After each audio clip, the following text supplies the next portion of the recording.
阿斐这架势怎么有点跟风的感觉啊？不会跟洗墨江有关系吧？阿斐是大当家领进门的，怎么会明风的功夫？阿斐这丫头，她能领会到明风鬼的精髓，嫁接到自己的刀术上，用这一招对付大当家，可谓是天衣无缝啊！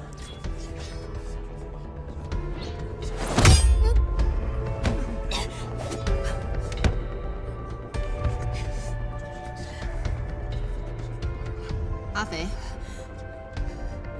你爹来信了，说有事情交代你。你今天要是过得了秀山堂，我就给你；你要是过不了，你就留在寨子里读一辈子书。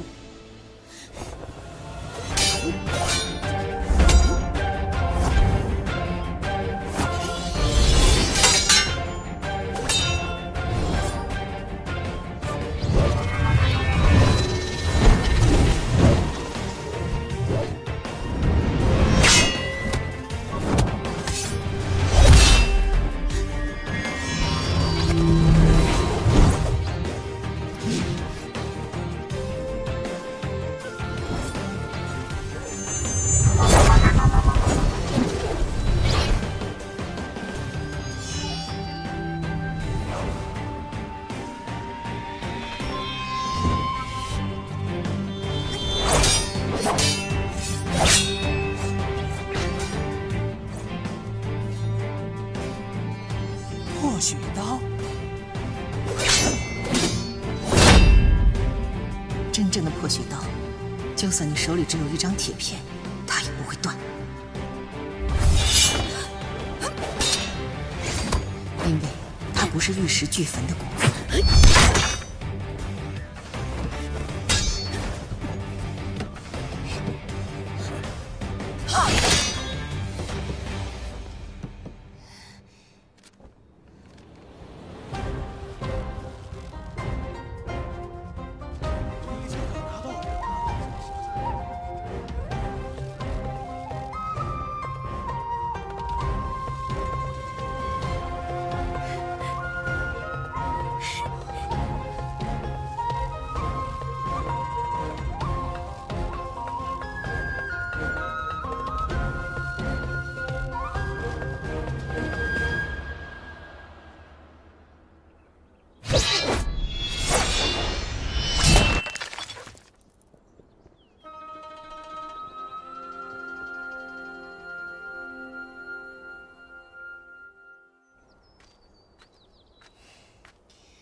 给。阿斐啊，这时间还早着呢，你怎么就下来了？不是2张就行了吗？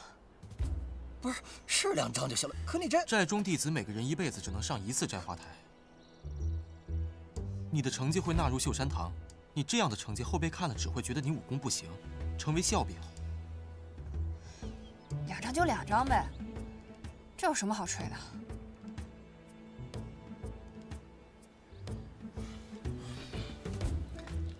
名牌的事情就劳烦马兄了。阿斐、胜儿，你们跟我去一下长老堂，王老夫人有事要差遣。娘，我爹信里都说了什么？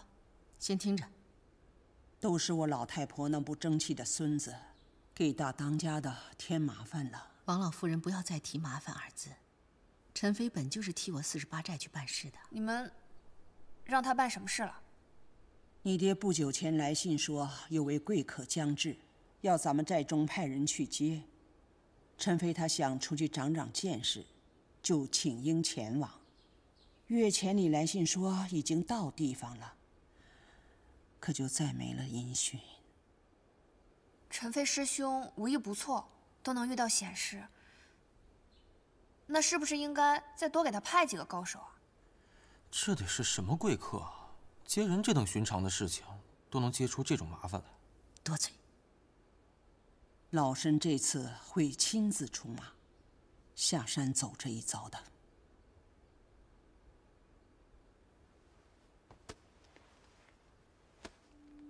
阿飞，胜儿，哎，你们看好了，所谓的贵客，其实是中武将军吴大人的亲眷。吴大人被北贼所害，一子一女2个孤儿颠沛流离，你爹于心不忍，向我求救。我们48寨已经派出了13个人前往接应，可是到现在杳无音讯。现在山下匪盗横行，本就不太好走，那些人带着2个孩子，拖慢了行程也未可知，想必已经离得不远了。您要是担心，带人迎迎他们便是。唉，此行本不必带着你们2个累赘，是我厚着脸皮求王老夫人带你们下山去长长见识的。到了山下，万事不可自作主张，敢给我惹事，回来小心你们的狗腿。刚才你明知道这一刀下去你刀会断，却有恃无恐，因为你知道我不会把你怎么样。这不叫破血刀，这叫小聪明。但是小聪明也是聪明啊，只要能达到目的，就证明管用。刚刚娘在夸我吗？假如真的临到阵前，你知道这一刀下去会断，心里不免就会动摇。你不用否认，人都怕死，再微小的动摇，那也是动摇。可是不管我心里怎么想，刀确实是会断啊。难不成破血刀是一套教人不自量力的刀法？是无坚不摧。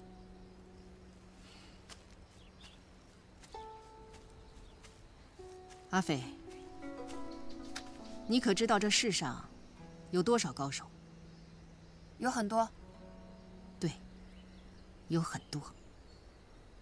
山外还有高山，没有人敢自称是天下第一，但是每一个人都是爹娘生的，都是血肉之躯，都是从牙牙学语开始，都是从站起来走路开始。沙砾的如今，就是高山的过去。你的如今就是我们的过去。阿飞，鬼神在6合之外，人世间行走的都是凡人。你为何不敢相信自己手中的这把刀能无坚不摧？看好了，我只教一遍。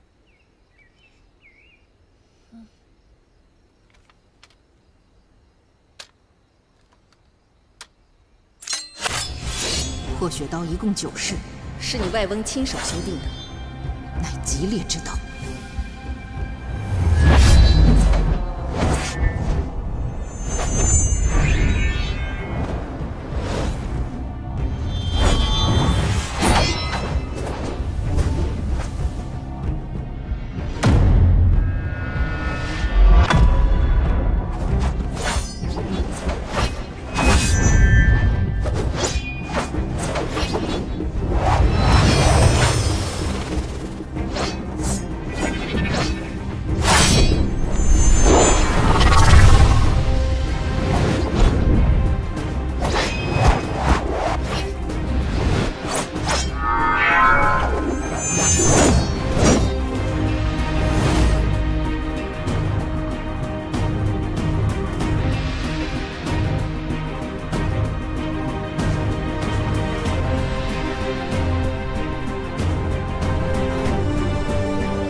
于太师说：“站住！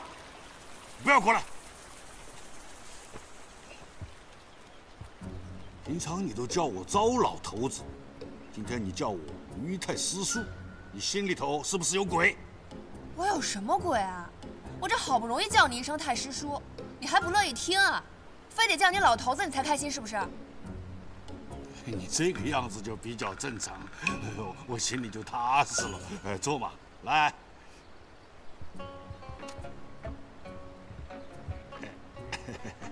等一下哈。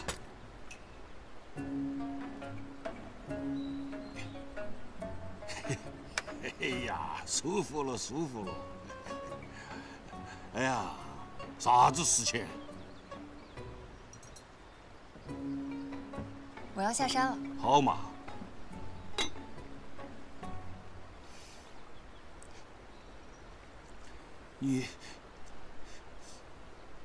你过了秀山堂了？可以呀。来，给我吹一下，你今天迎的是哪个掌门？大当家。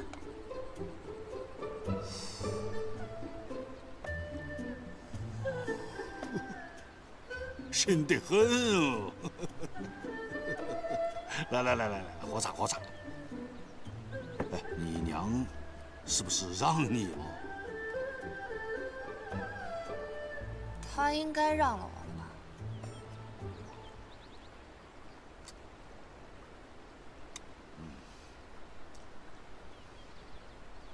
我娘传了我破雪刀。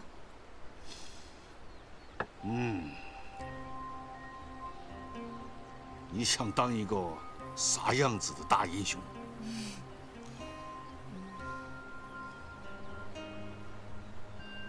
我没想当什么英雄。我觉得呀，一个大英雄，并不是说他一生中打败了多少人，杀了多少人，而是说他在江湖中帮助了多少人，拯救了多少人。这样的人，不像有些人掌握了一点点的本事，称王称霸。但是你放心，在江湖上，这样的人终究有一天会输得很惨。当年的民丰楼以贩卖情报为业，我们得罪了太多的人，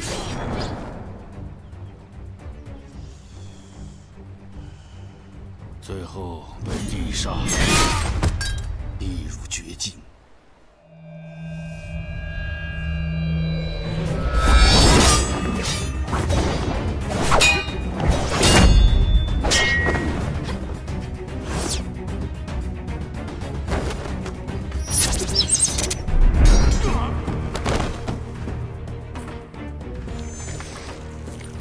透骨青可不是普通的毒药，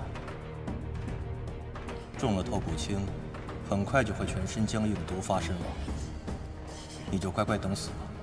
这就是一群只认钱不认人的探子，别跟他废话了，动手！就在这个时候，出现了一个人。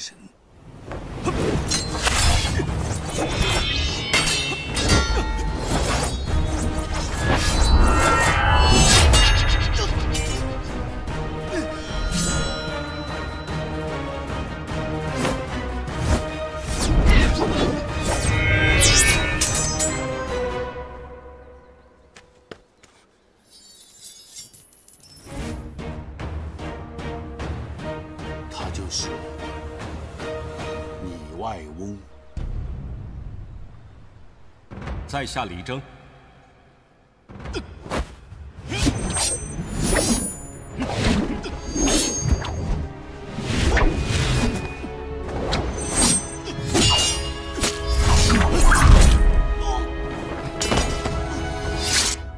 这里是48寨，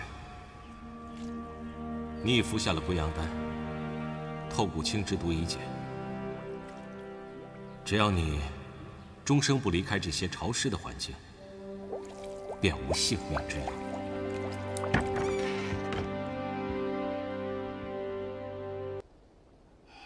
归阳丹药性猛烈，服用后需内力高强之人推宫引妾。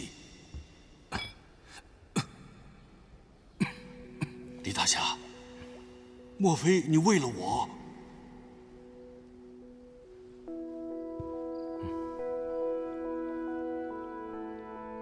他不顾自己的安危，不计自己的得失，不计前嫌，拯救了明风楼。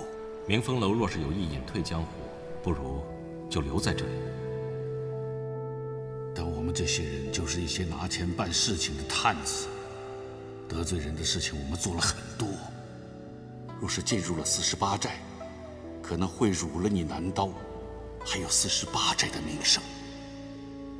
名声不名声的，别人爱说什么，让他们说个够。我李征才不在乎。这样的人，就是我心目中的大英雄。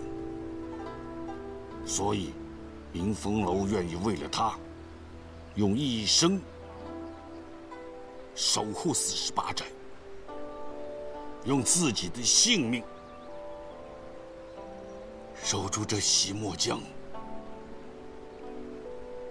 守住天机镇。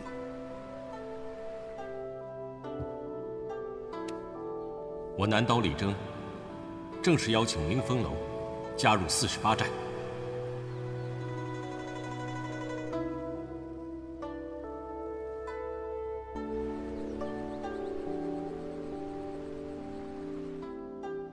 我最近发现，你的这个外孙女凶得很，以后有可能超过你哦。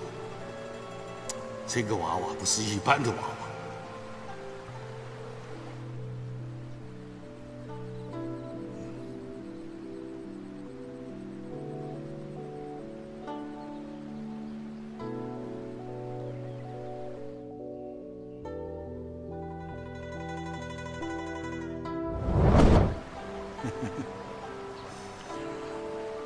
有福气。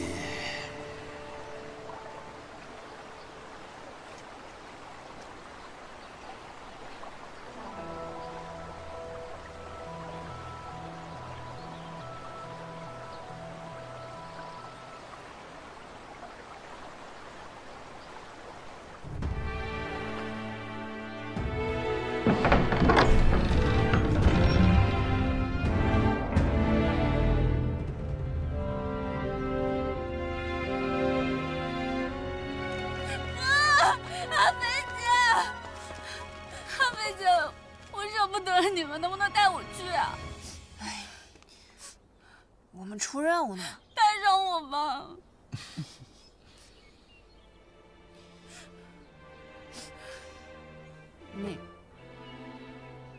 你去烦烦我娘。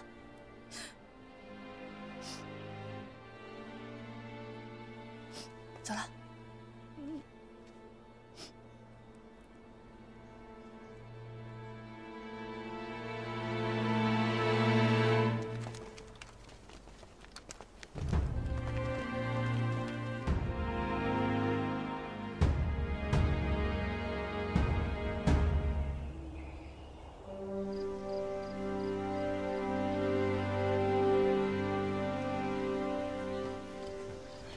您的茶。张少侠，前方就是霍家堡了。我看为什么突然赶到？稍微休息吧。又在这停留这么久？那好，有劳了。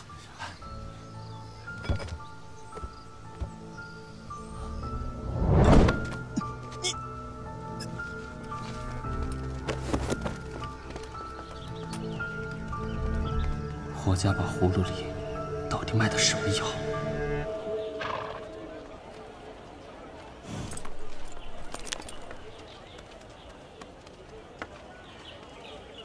老夫人，这家当铺是我们48寨的暗桩之一，我们平时的往来书信呢，都是通过这里。你们俩先上车，我去打点一下啊。好。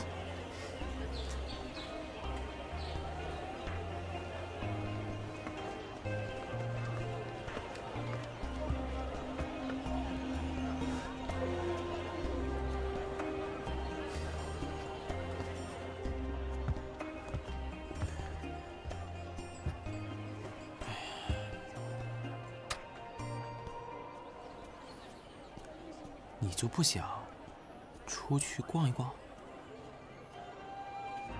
之前有人告诉我，山下的百姓食不果腹，看来又被骗了。那是因为这里是春回镇。那又怎么样？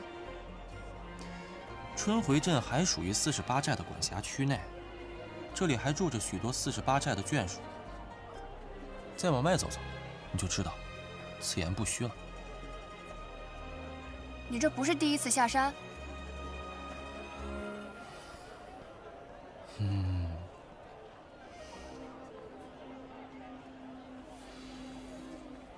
你这一天天的老闭着眼干什么？我在练闭眼禅。我只听说过佛家的闭口禅，那就应该是于老他老人家不要脸的抄来的。他把他这套古怪的练功方法叫做闭眼禅。我怎么没有听姑姑提起过？那是因为于老他嫌我资质差，功夫烂，轻功似秤砣，心比腰还粗。除了找死这方面有些成就以外，就只剩下脸能看了。所以千万要保护好，不能破相。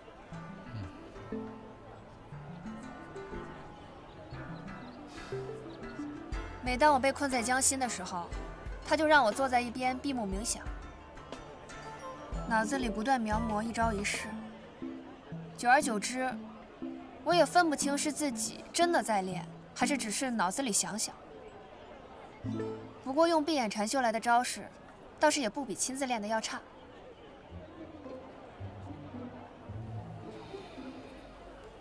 那天姑姑把你留下，是不是传你破血刀了？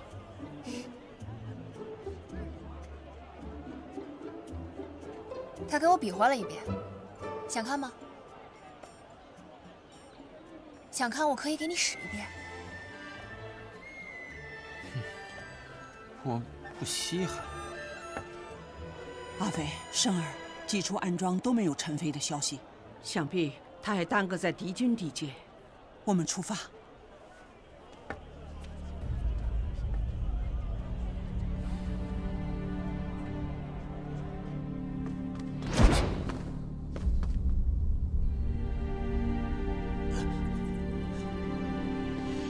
早就听说，朱雀主穆小乔在离开思想山之后，便落在了洞庭。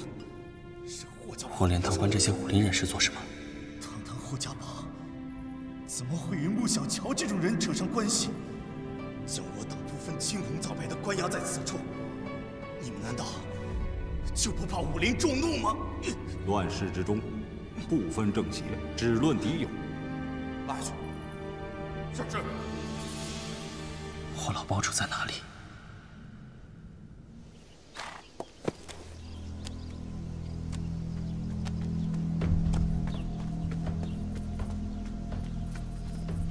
大宗主，属下打听到，那霍家堡似乎在山间建立起了一座黑牢，还秘密囚禁了许多武林人士，不知意欲何为。还记得吴飞的那些书信吗？记得，那些书信都是途经霍家堡传过来的。大庄主英明。走，去一趟霍家堡黑牢。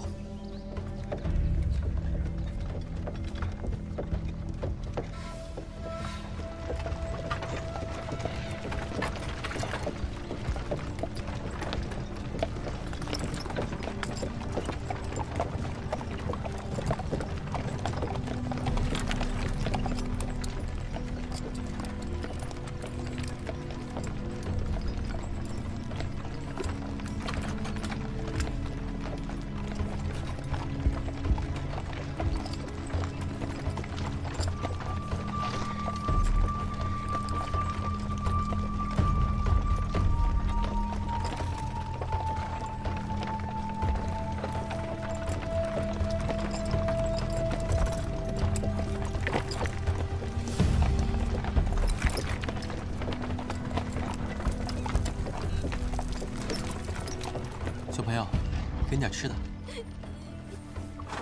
拿着吧。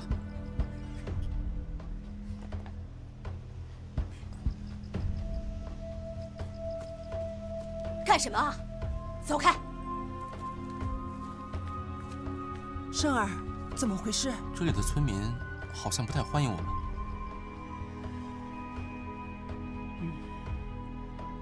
那我们不要打扰，今晚就找个无人处过夜，明日一早赶一程就是霍家堡了。好。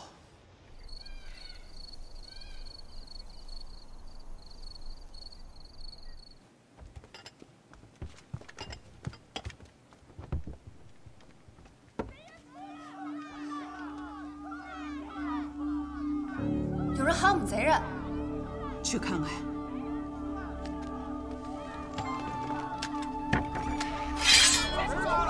瞎喊什么呢？各位，我们途经此宝地，是不是犯了各位的什么规矩？你们要谅就算，为什么还要杀我的儿子？杀人？各位，我们没有杀过人，一定是有什么误会。别跟他们废话，今天我们就是跟你们同归于尽，同归于尽！各位，生儿偿命！你们，各位听我说，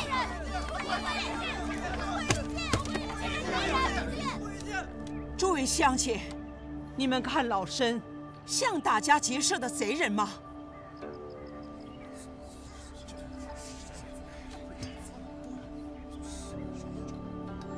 我这趟出来，也是来看孙子的。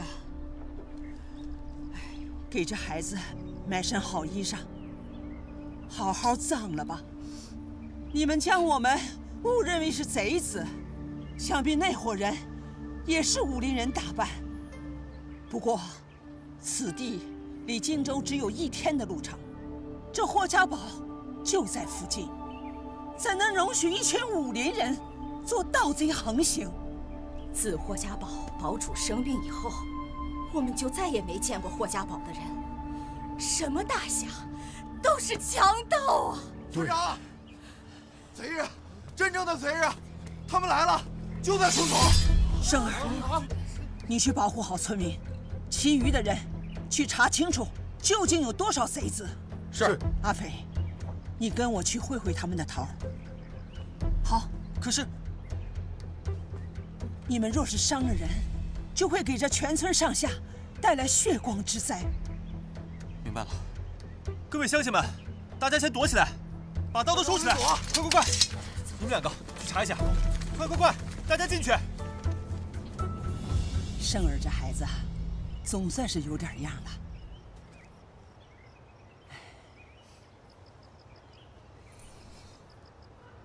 一会儿见到贼子，你把钗子递过去。这是您潇湘一派的标记，您是要自报家门？我怀疑他们和霍家堡有关系。如果他们能认出我潇湘门人在此，自会顾虑几分。到时候我们再去霍家堡问个清楚。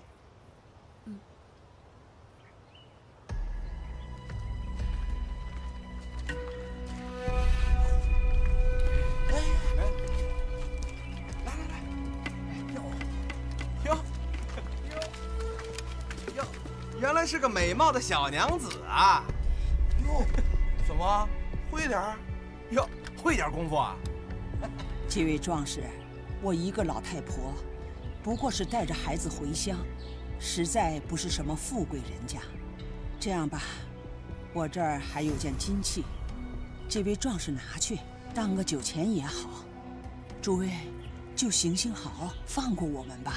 啊，丫头，去。拿给人家。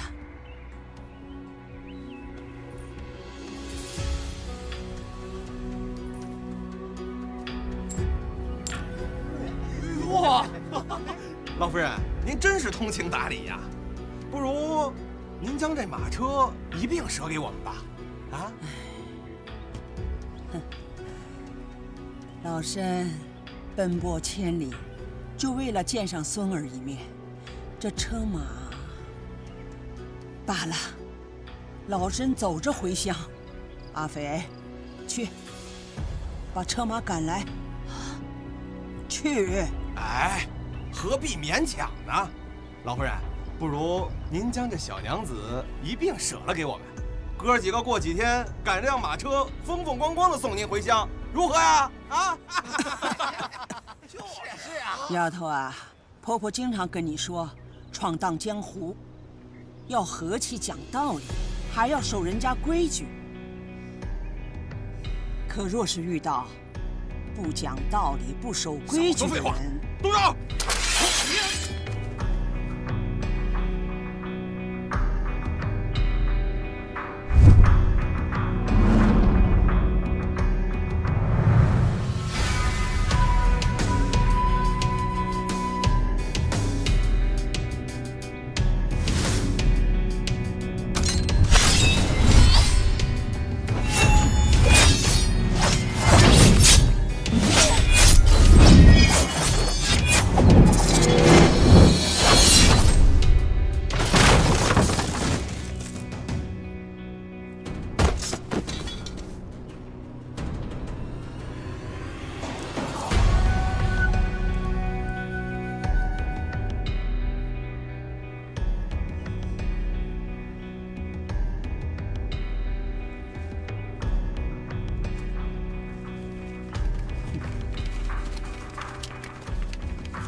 这是破血刀重出江湖后其刃下第一道亡魂，也算是死得不远。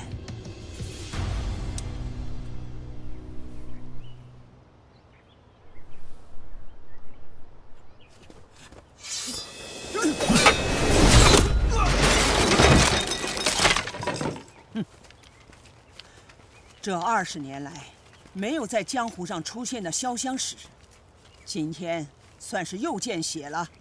老夫人，生儿，红月在，你带弟兄们去查一查有没有漏网之鱼。是，跟我来。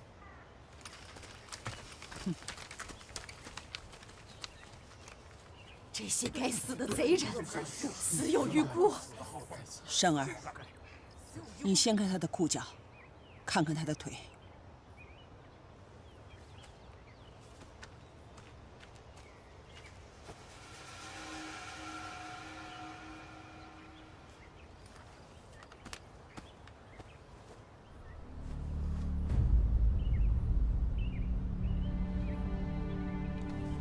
老夫人，他们的腿上都有护具，看来是善用腿功之人。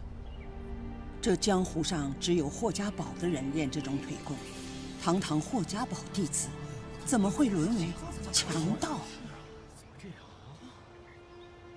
老夫人，我们本来也要借到霍家堡，不如禀报霍老堡主，让他好好管束自己的弟子。不，我们改道去华容。为何？生儿，你是48寨小辈里最出挑的弟子之一。你说说，假如是在48寨，李大当家的会管束不住你们吗？绝有可能。老夫人，您的意思是，霍老堡主并非完全不知情，或许是他纵容弟子。不要妄自揣测。我们此行来荆州，本来是想让霍家堡帮我们寻人，可现在看来，他们自身麻烦也不少。再说，陈飞他们带着吴将军家眷，再怎么低调，也一定会有声势。这样，华容城暗庄一定会有消息。那这一村百姓怎么办？如果这群匪徒当真是霍家堡中人，恐怕此地不宜久留。诸位乡亲，还是速去投奔亲友吧。投奔谁去啊？到哪儿还不都是一样的吗？现在有谁还管我们的死活呀？到了48寨，我娘一定会管。诸匪，别多嘴。说的没错呀。到了48寨地界的话，我娘一定会管。生儿，废患无常，但是湖湘地界，48寨所在的地方，百姓尚还安居乐业。唉，诸位乡亲，如果有愿意去的，便拿去当个盘缠。到了48寨地界，递上这个信物，就说是我王老太婆让你们去的，自会有人安顿。谢谢老夫人，谢谢，老夫人。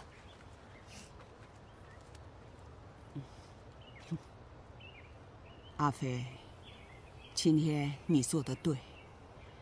人手中的武器可以杀人，也可以救人。你这次用手里的破血刀救人，做得对。王老夫人，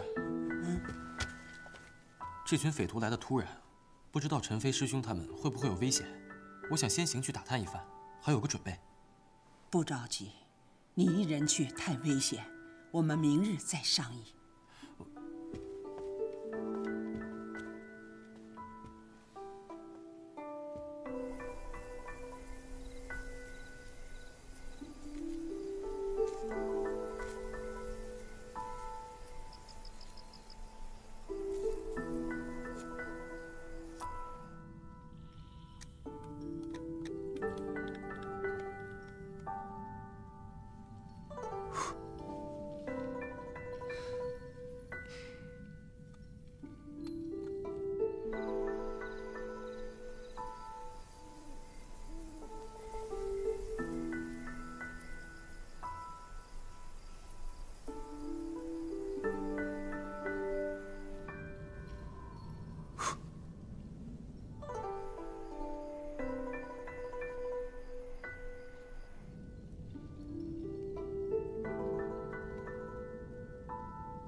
离开48寨以后，我为什么心里有点空落落的？在家的时候，我娘叫着我说几句话，我都头皮发紧。自从我爹走后，我就无时无刻不惦记着下山去找我爹。可如今真下了山，才没多少日子，忽然有点想我娘了。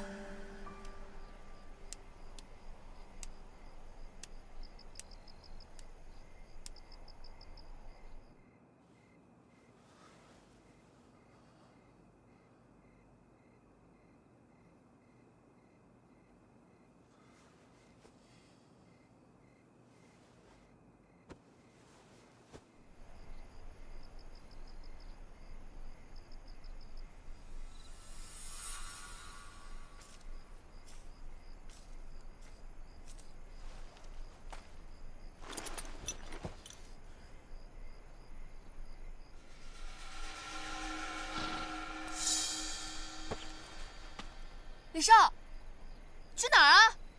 去。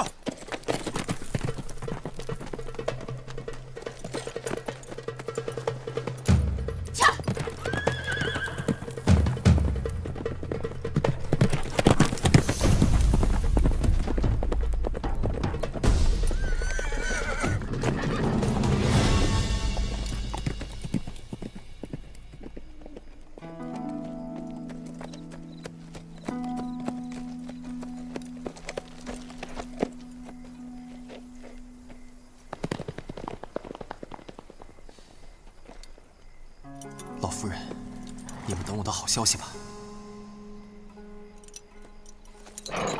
去。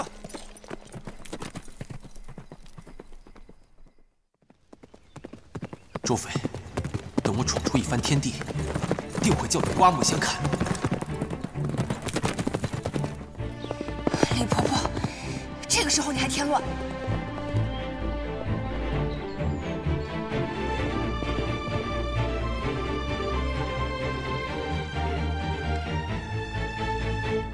老夫人，还是没有找到。老夫人，还是没找到李师弟和周师妹，但是四周又没有打斗的痕迹，想必他们是自行离开。陈飞还没有找回来，这俩孩子又不见了，看来我真不该带他们下山。李师弟和周师妹都是第一次下山，从来没有见过山下那些事儿，怕是也是急公好义，想去霍家堡讨个公道。不会，生儿圆滑，阿飞冷静，这俩孩子不会这么不顾大局。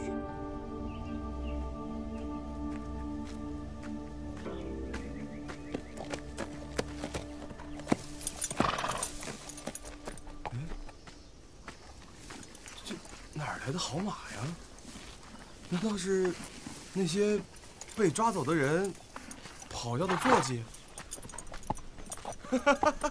今天真是得来全不费功夫呀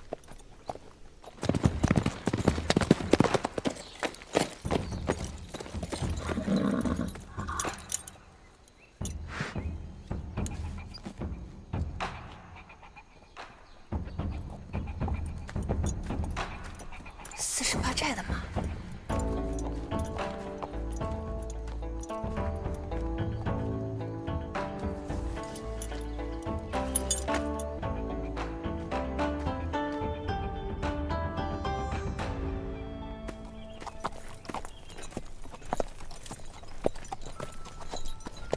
兄弟们，我回来了，我还带回来一匹好马。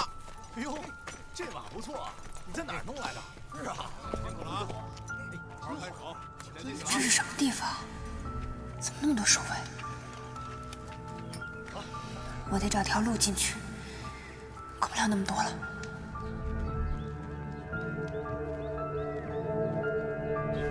什么人？追！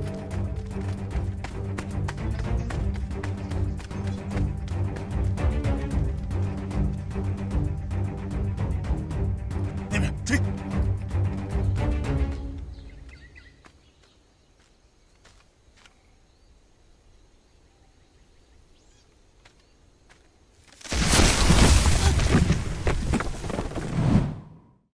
看清楚是什么人没有？似乎是个小姑娘。快去查明那个丫头的身份，掘地3尺也要把她给我挖出来。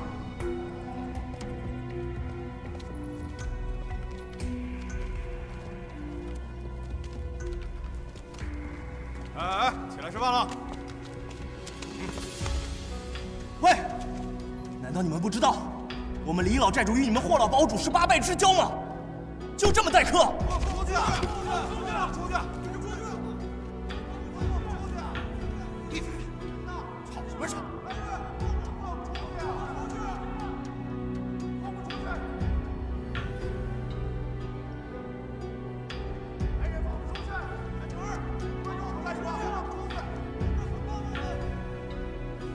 闭嘴！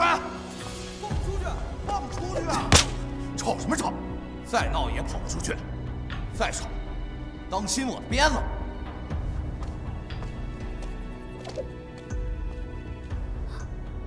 我是真的没想到，曾经霍家堡也是堂堂名门正派，没想到如今无耻到这个地步。姐姐，爹爹不是说江湖人士都是侠肝义胆的英雄好汉吗？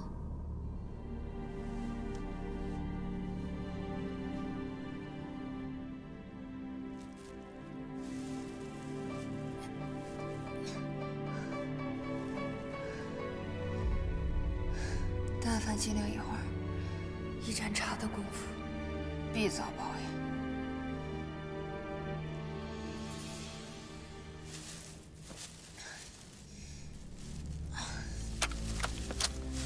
我这究竟是得罪了哪路神仙？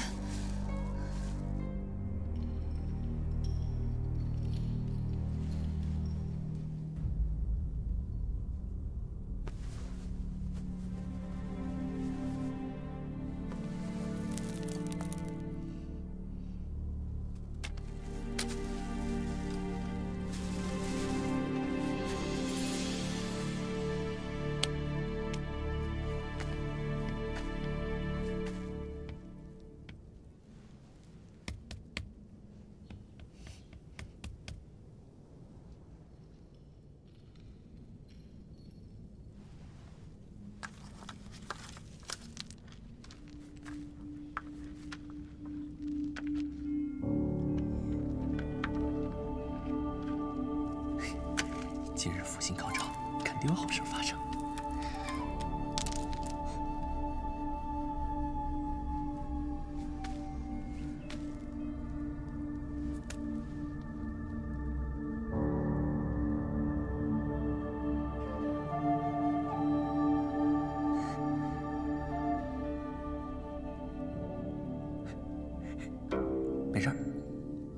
好呀。你是什么人？是被关进来的吗？可不是嘛，这里啊还关着不少人呢。你进来的时候没看到吗？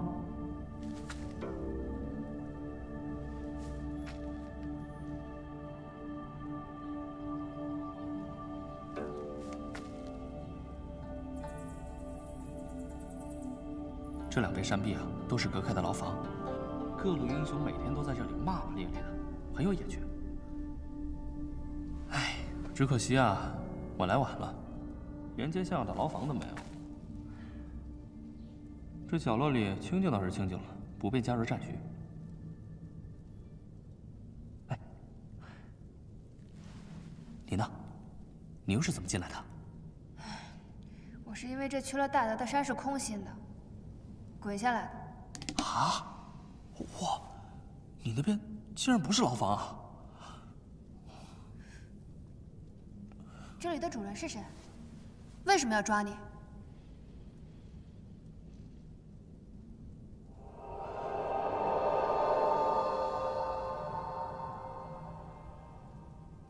哎，抬头看，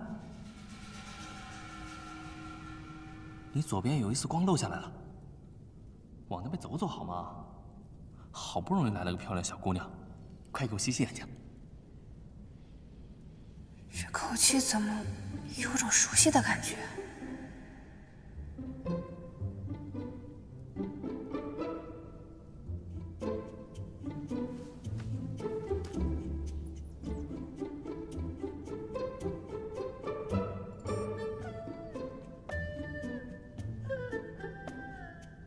那个，你有吃的吗？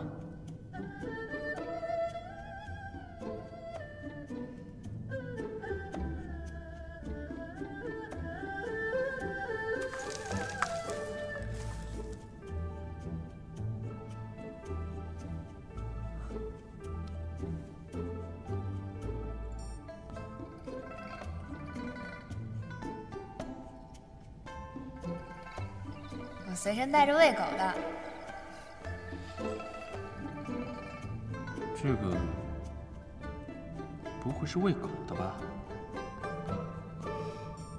果然是那只狗。你是谢梅梅？水草精？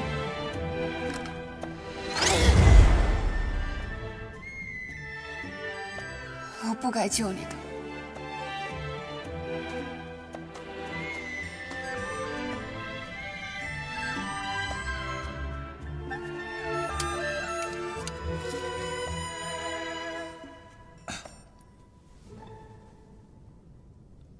谢梅梅，是当初逗你的，你叫我谢允吧。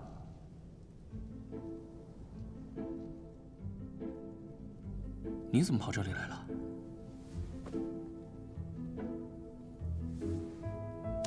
我们是来山下办事儿，但是我表哥好像被抓了。怎么我每次遇上你，你跟你那倒霉表哥都能摊上点事儿啊？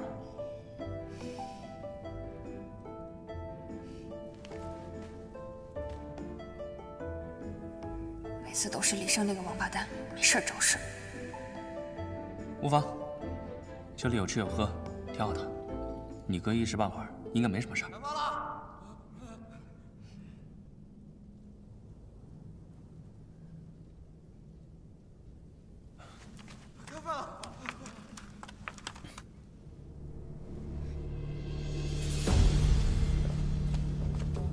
快！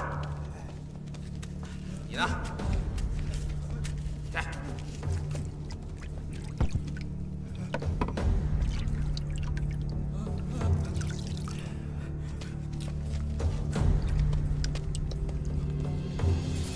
快点！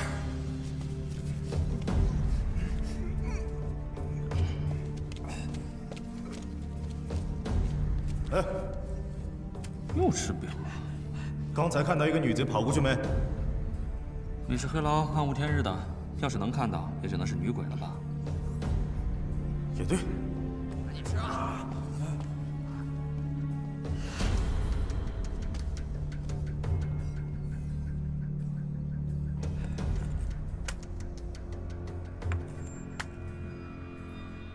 没事，刚才送饭的来了，外面好像还在找你。对了，你饿不饿？我还好。那你要不饿，我就先吃了。要是饿的话，我就打上点再吃。不用客气，随便。哦。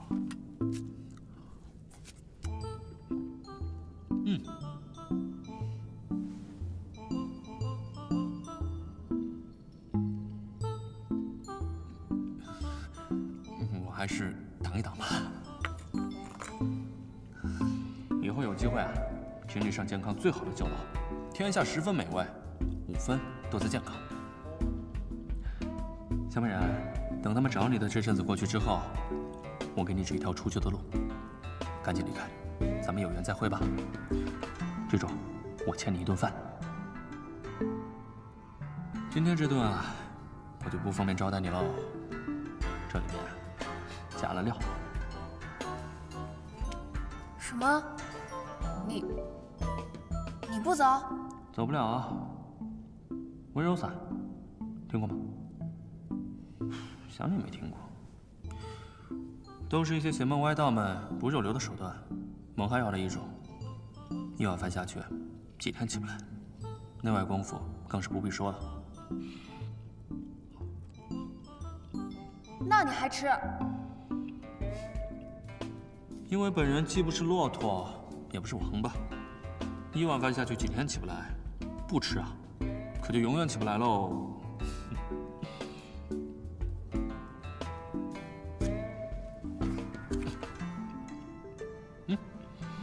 咱们虽然萍水相逢，但是每次见面都能险象环生，也算是半个生死之交了。哎，要不这样吧，你叫我声大哥吧，啊，怎么样？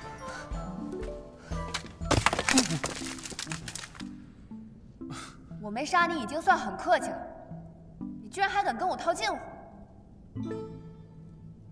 那可惜了，要杀了我，甘棠宫那些逆转乾坤的伟业，可就没有人告诉他女儿了。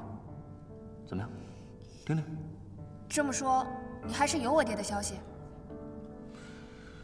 半年前，甘棠宫出山，接管了安平郡，给当地流离失所的百姓啊，开辟了一方净土。他的军队所在地，民众都能得到安居乐业。那我爹现在在哪儿？这我就不知道了，行军路线可没有个定数。我还以为这趟下山能够见到我爹呢。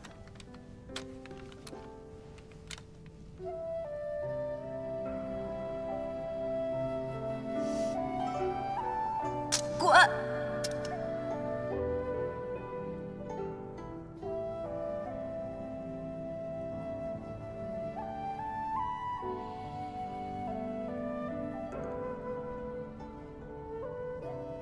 在下一向怜香惜玉，没想到还是伤了一个小美人的心。美人，若你还恼我，叫你砍我一刀，出出气可好？之前我一直很难过，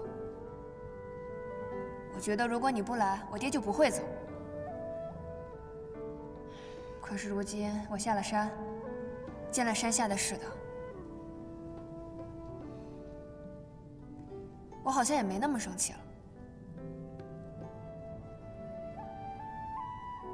那我就放心了，以后不怕一遇到你就担下挨揍了。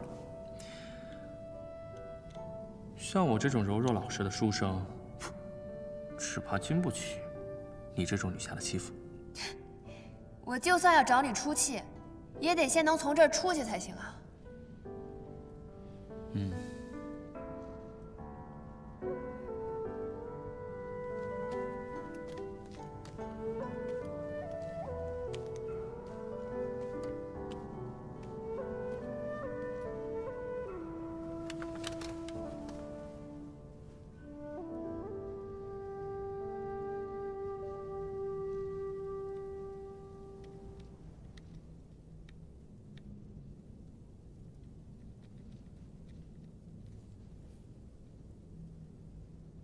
问你个事儿，这到底发生什么事儿了？你知道霍家堡吗？话说霍老堡主今年70大寿，广邀亲朋故旧。别啰嗦了，说重点。总之啊，他帖子一发，大家自然都过来捧场。不过我猜他们也未必敢给48寨发帖。这万一真把李大当家招来了，那可就不好收场了。啊？为什么？因为霍连涛，啊，也就是霍老堡主的弟弟，现在的霍二堡主，借着给他哥祝寿为名，逼着前来祝寿的人加入霍家堡，认他为盟主，说是要弄出第2个48寨来。他这么干，霍老堡主不管他吗？霍老堡主傻了，据说是生了一场大病，傻得基本上不认识人了，连自己叫什么都说不清了。然后霍连涛就替他做了主，把你们这种不认同的人都给抓进来了。怪不得我这一路上见到霍家堡的人，都打扮成土匪的样子，打家劫舍的，连马都不放过。虽说是武林名门，竟然能干出这么丢人的事儿。哪里，霍连涛既然要当盟主，还是得要2分面子的。那些来参加寿宴的人，前脚好言好语送走，后脚再让一些不大体面的江湖朋友把他们抓起来，关到这黑牢里。那这不是掩耳盗铃吗？所以你就是这么抓进来的？不是，我运气好，没有赶上老堡主大寿。不过可惜，我和48寨的人一起，不小心遇上了霍家堡的人。谁？上次见你爹带头抓我，是潇湘一派功夫的那个兄弟。陈飞师兄。你是怎么遇到他的？我这刚好出门办事儿，结果就遇上他们了。后来就被霍家堡的人一起抓到这儿了。所以，你就把陈飞师兄和吴家人一起送进了霍家堡。不愧是甘棠宫的女儿，聪明啊！你才聪明，你聪明的把陈飞师兄送入虎口也就算了，自己也让人关在这牢房里。给你浇点水，你都可以发芽了。喂，这可就不能怪我了。这霍家堡与你们48寨的交情，天下人皆知。再说，你那几个师兄对在下戒心重得很。我要去救人。哎，等一下，这里面关着的武林人士这么多，你怎么救啊？那我就把他们一起都放出去。妹子，这里面的情况既复杂又凶险，万万不是你一个人可以解决得了的。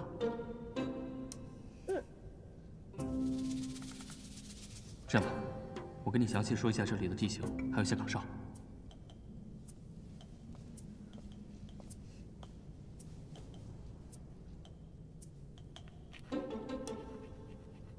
你是从哪儿知道这些的？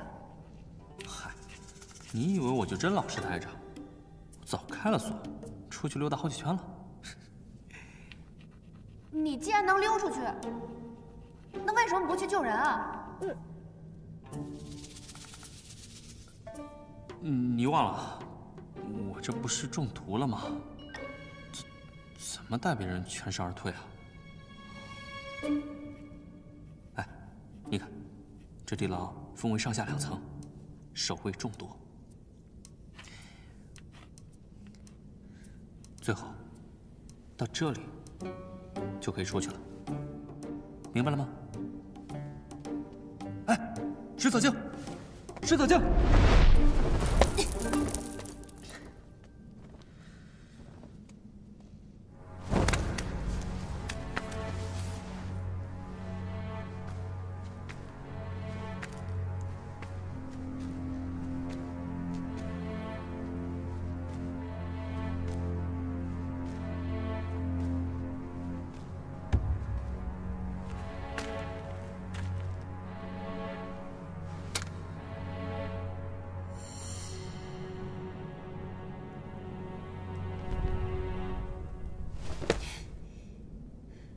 晶，你怎么进来的？厉害吧？开门。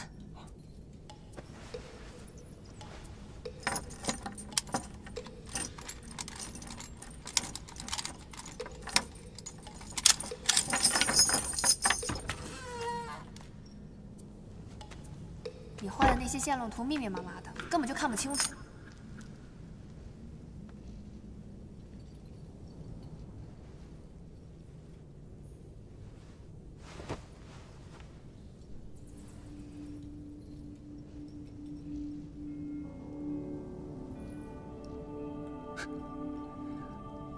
女侠，你到底看不看得懂地图啊？哎，我看时辰差不多了，你抓紧点。嘘，别吵。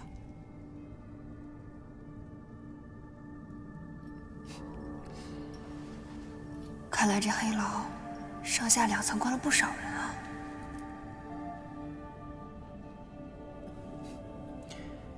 他们每隔1个时辰敲梆子的时候都会换班。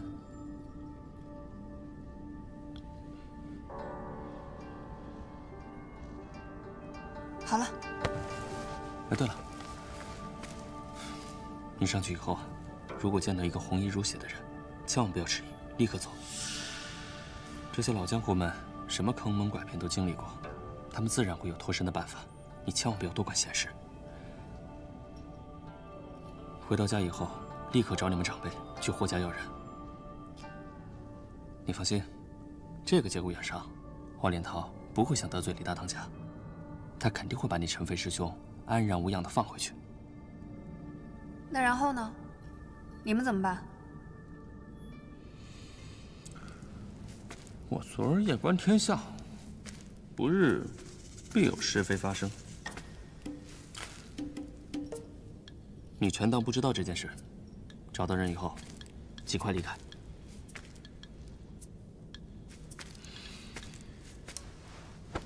哎。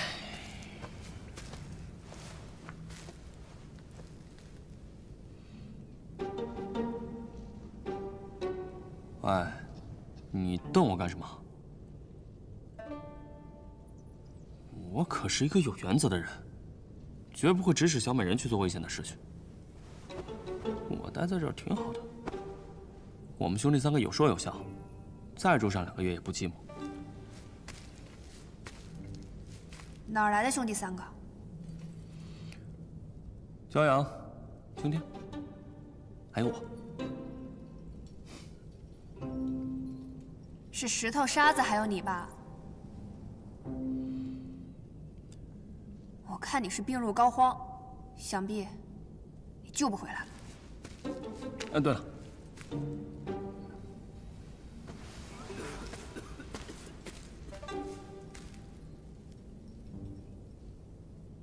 等将来我从这里出去以后，你要是还没有回家的话，我去找你吧。 还有一件挺重要的东西要给你的。啊？上次我擅闯你们家，虽然是受人所托，但到底害你爹娘分隔2地，还连累你断了1把刀。难为你还记得。这件事情我一直都挺在意的，便想着替你打一把。 只可惜还没有找到好的材料，所以就先送你一把木头的。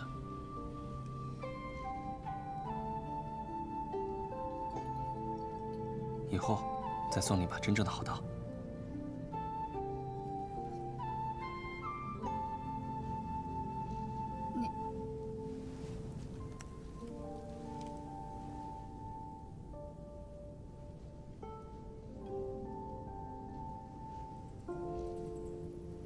你真的不走了吗？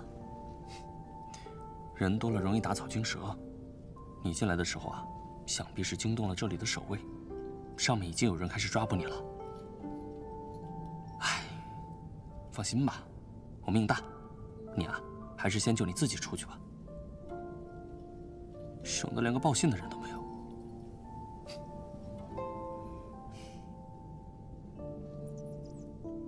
欠债还钱，你可得好好活着。知道了。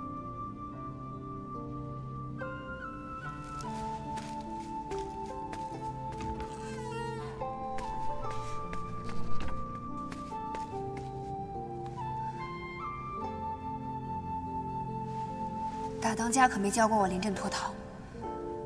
不把他们找回来，我怎么有脸回48寨？况且，没想到能在这里遇上她。那丫头也真会找事儿，哪里有麻烦哪里有她。不知道跑掉了没有？